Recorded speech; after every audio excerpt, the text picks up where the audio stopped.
Hello everyone, today we had a really exciting update.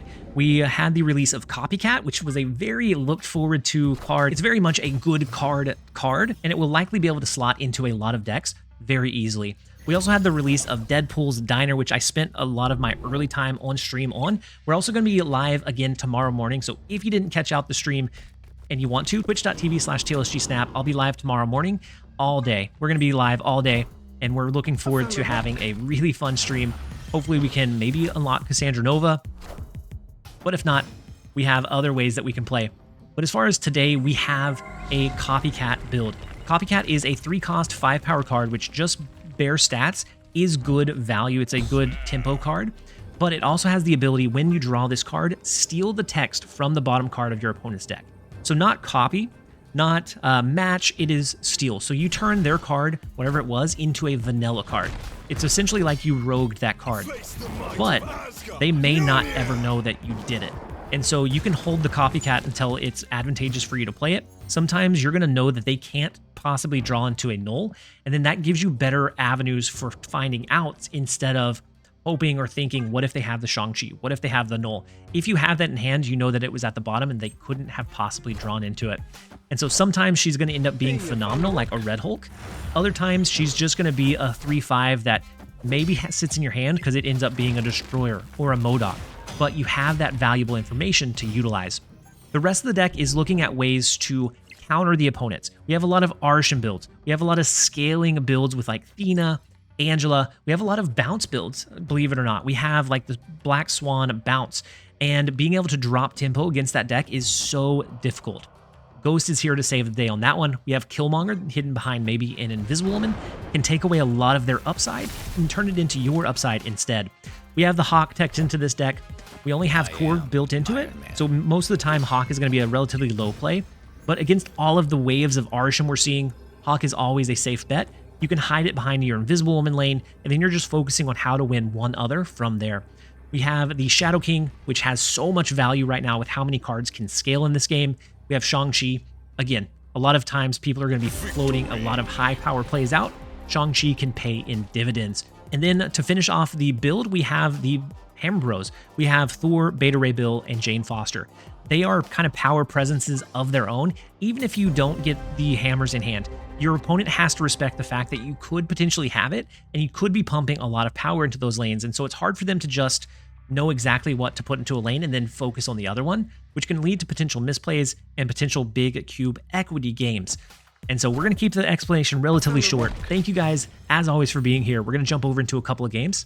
I hope you guys enjoy. It's unfortunate, but I haven't seen Copycat in like 5 games. Sad. She feels like it feels like she vibes at the bottom of my deck most times. I want to see her more often, see the cards that she impacts, but just being in the deck, I think, gives us a better chance of our Thor, Beta Ray, and Jane Foster line. So we get the Hawk, which is decent for us, at least right now. Let's go Thor into the right lane.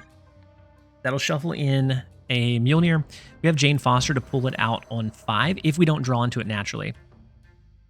I don't think we ever play the Typhoid Mary out. I think the negative affliction from it is a little bit too much to justify playing it. They do go with the Kitty Pryde bounce, but that's all that they've done so far. Killmonger can end up being a really big resource for us. So maybe it's Ghost into Jane Foster. That way we can always, on the last turn, get our Killmonger down. Because I don't know what else they're running right now besides Kitty Pryde Korg. We have Shang-Chi to take out one lever of it. We have Killmonger to take out another, or Shadow King if we end up drawing into it. All right, so the flood of cards, we have Ravonna, we have Kitty Pryde, and then a mystery card. So 2, 3. This could be up to 2 cost. So Copycat steals their Hawk, which is diabolical, giving us a really big kind of surprise surge along with the Killmonger play. So let's go Jane Foster. Maybe we hide both Killmonger and Copycat in the left to make sure we swing back like Kitty Pryde lanes. We swing back like the Korg lane. It's going to be a wash here, but all right. So the Kitty Pryde comes down. They do hide a 4 cost or lower in the left. So we're a little bit afraid of what ends up happening over there, but I think we're okay for the most part. Could be ongoing cards or Could be ongoing cards that we might not be able to match against. So maybe it's more worthwhile to do like Copycat, Killmonger, Mjolnir. Let's lock this in. They reveal first, which is great. The Sage is big, but it's not going to be big enough. The Copycat comes in, stealing their Hawk that they had no idea they didn't have or they didn't own. And then we have the Mjolnir to add kind of insult to injury here. Unless they had something really crazy in this lane. The Sasquatch is decent, and then the Nocturne. Not going to be able to do it. We will grab the 4 cubes against O-Chunks. Let's go ahead and jump over into the next one. All right, next up we have Ethic. The first location is Lake Hellas. So 1-cost cards will benefit there, but we're going to rip them away, ideally with Killmonger by the end of the game. So hopefully they don't get a lot of benefit. But it is an Arishem deck. They had Misty Knight off the jump, which does benefit in Lake Hellas. But we're still looking to hopefully pull that away. We have the Superflow, which gives us extra energy, which is great.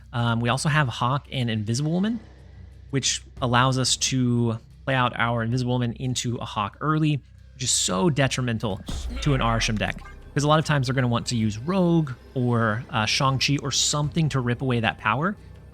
But with the Invisible Woman Hawk line, we're going to have a lane pretty much locked in place. And we just have to worry about winning another one from there. And so Cable comes in, steals a card. If it steals Copycat, then it does, I think, take away one of the bottom cards of our decks and its ability. Hopefully not, though. So Cancun in the right lane is a little unfortunate for him. Let's go with... Almost want to go Ghost into Cancun.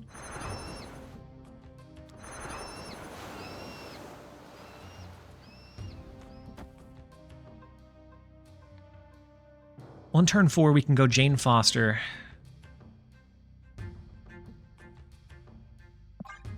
We're going to go ahead and send it. We're going to go ahead and send a Ghost into Cancun.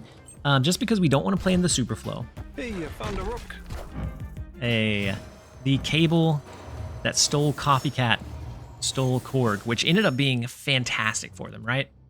Unfortunate for us, fantastic for them. Let's go Jane Foster left. And we only have to win 2 locations, unless... Oh my goodness. So the additional Korg rock, the additional Cable card steal, and so we're hoping that they stole the rock that they sent us. That's my hope. Unfortunate.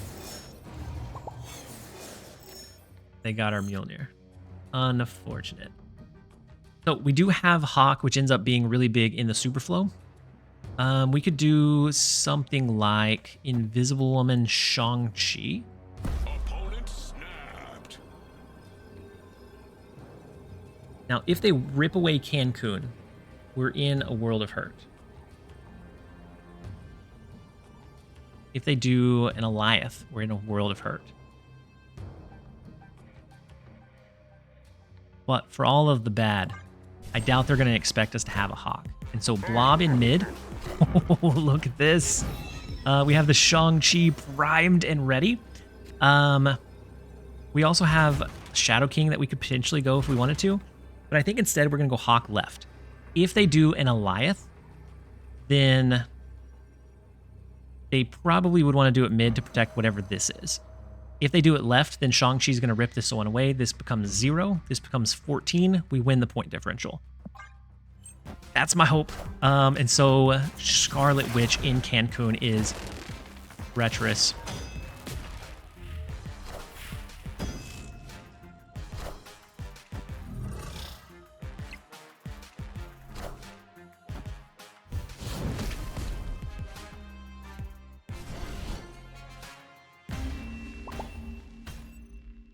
Victory. Whoa.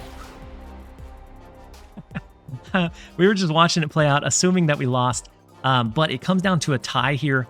Beautiful with the Shang-Chi. And we end up winning the point differential for the 8. We're going to give them the sweat emoji because we were definitely sweating there. We will take the 8, though. And that is what this deck is going to be able to do. It has a lot of counter components. It has a lot of answers to Arishem and other builds. We'll take the 8 where we can. Let's jump over into the next one. All right, next up we have Hello, Hello. The first location is the Sacred Timeline. We have our Thor, we have Killmonger.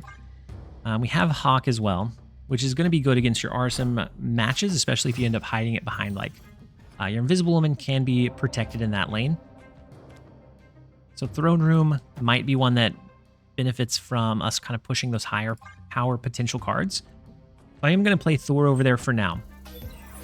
And then we'll see what else the opponent has. So the Forge into Rockslide tells me this is probably the Hawk deck, like the Surfer Hawk hybrid, that does really well into Arishem and does decently into everything else. So with Copycat, we end up pulling their Korg, so we can shuffle their cards, potentially making them draw into a useless Korg. Really the only thing that's going to do for us. It adds a little bit of disruption. It's a higher power Korg, but so the Rock Slide from the Absorbing Man gets copied. Unfortunate, we have a lot of additional cards in our deck. And we do happen to find the singular lone Mjolnir here. So maybe this one goes something like Hawk. And then we'll see. So the Sarah in the right lane is scary. So this deck typically runs Hawk. It runs Mystique. I think it runs the Surfer line, maybe Mockingbird still, which it doesn't look like they end up hitting their Mockingbird.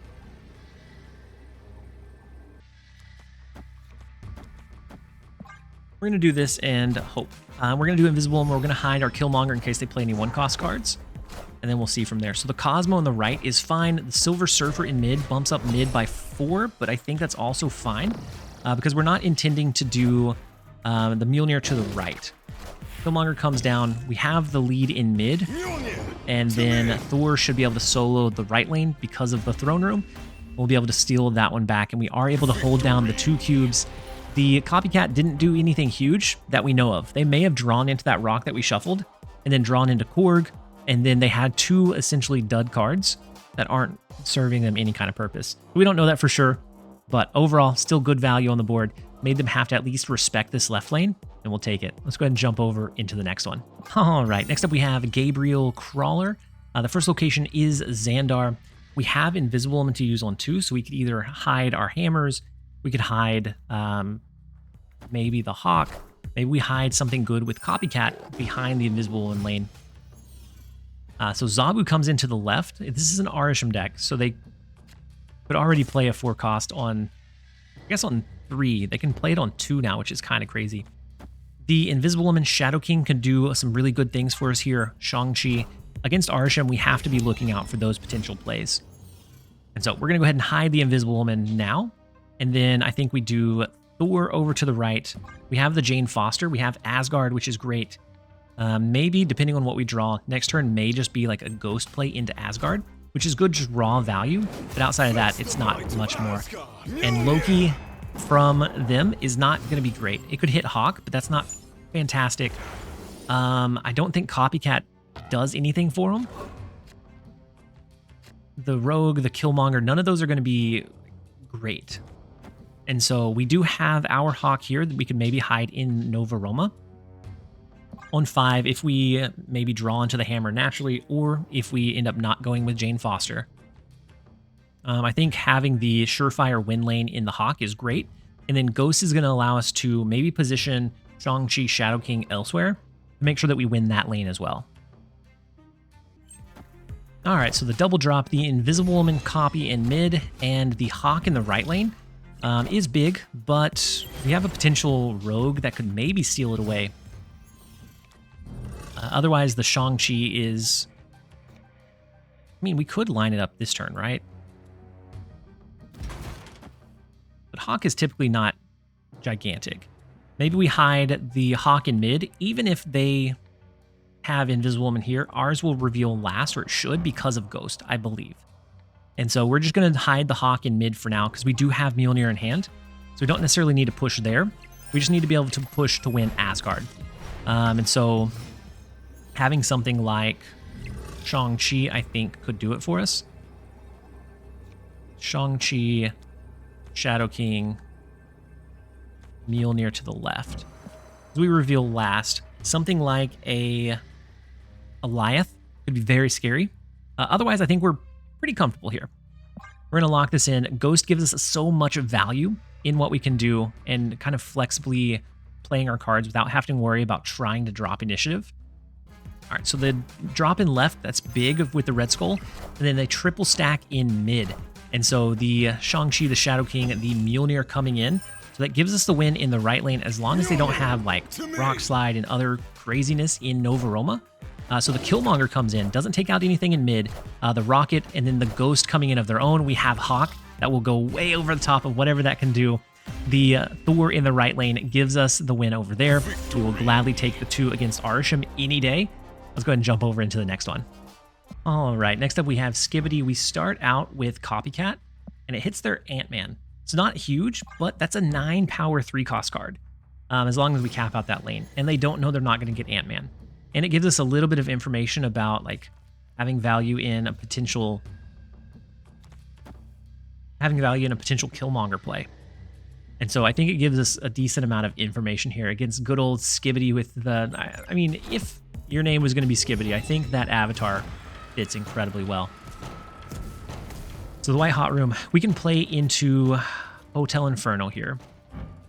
We could also hide our Copycat and just kind of forego taking away their top card, because I don't know that we necessarily care. Let's hide the Ant-Man in White Hot Room. The Captain America comes in. What does it hit from us? Jane Foster. Unfortunate, but I think it should be fine. This could be a Spectrum ongoing deck.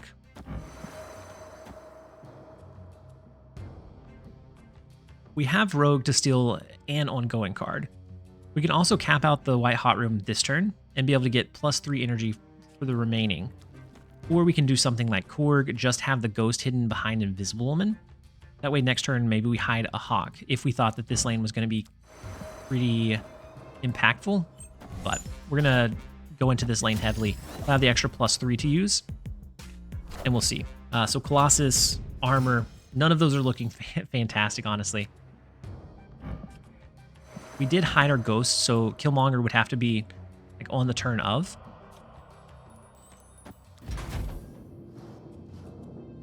All right, so I think I'm going to go Rogue, Hawk, and then we'll see what it looks like from there. Rogue and the Claw would have been better. Unfortunate, but it is what it is. So it brings them up to 14 right now. Right now we're at 5, 6, 7, 8, 9, 10, 11, 12, 13, 14, 15, 16, 20. 20 power here is pretty nice.